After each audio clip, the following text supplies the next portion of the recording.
నారాయణపేట జిల్లా ఆర్టీఓ ఆఫీసులో మక్తల్ నారాయణపేట కొడంగల్ స్కీమ్ భూ నిర్వాసితులకు పరిహార చెక్కులను మంత్రి శ్రీ వాకిటి శ్రీహరి పంపిణీ చేశారు. ఈ సందర్భంగా వారిని శాలువాతో సన్మానించారు. కాంగ్రెస్ ప్రభుత్వం ఏర్పడ్డాక ఎలాగైతే ఎత్తిపోతల పథకం చేపట్టాలని ఈ ప్రాంత ఎమ్మెల్యేలు సీఎం రేవంత్ రెడ్డి పట్టుబట్టి పనులను ప్రారంభించారని చెప్పారు.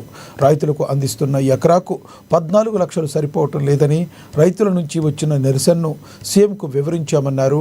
రాష్ట్రంలో ఎక్కడా ఇవ్వని విధంగా ఎకరాకు 20 లక్షల పరిహారం అందిస్తున్నామని చెప్పారు.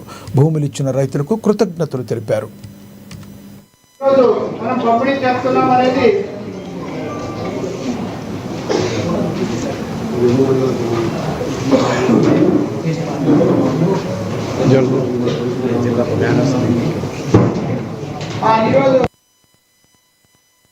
ఈ గవర్నమెంట్ ₹1 ప్రవాస ప్రజాధనాన్ని మనం ఒక భూములకు కానీ మిగతా కేటాయించాలంటే 1.25 లక్ష ప్రశ్నలు ఉంటాయి. అవన్నీ అధిగమించి అన్ని రూల్స్ ప్రకారం ఇవ్వాల్సి వస్తుంది.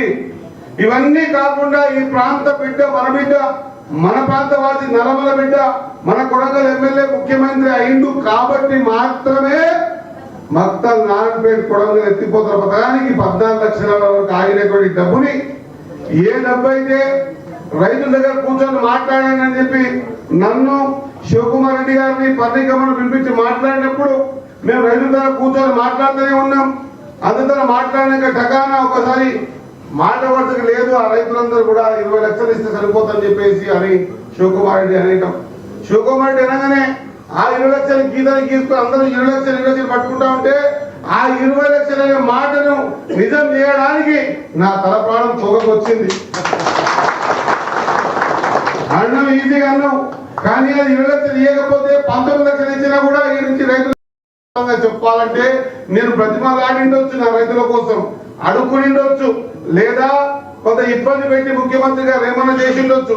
చేయడం వల్ల ఇవ్వడానికి ఎక్కడ సాధ్యం ఉండదు. కానీ ఇవ్వాలని మనసులో ఉంది కాబట్టే ఈ మాట గట్టిగా చెప్తా ఉన్నా.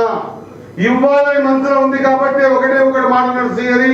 ఏమైందంటే సార్ ఇట్లా మాట్లాడే పోయిన పెట్టి వచ్చినాం, మరి అందరూ కూడా 20 లక్షల రూపాయలు అయితేనే సరిపోతుంది అంటా ఉన్నారు.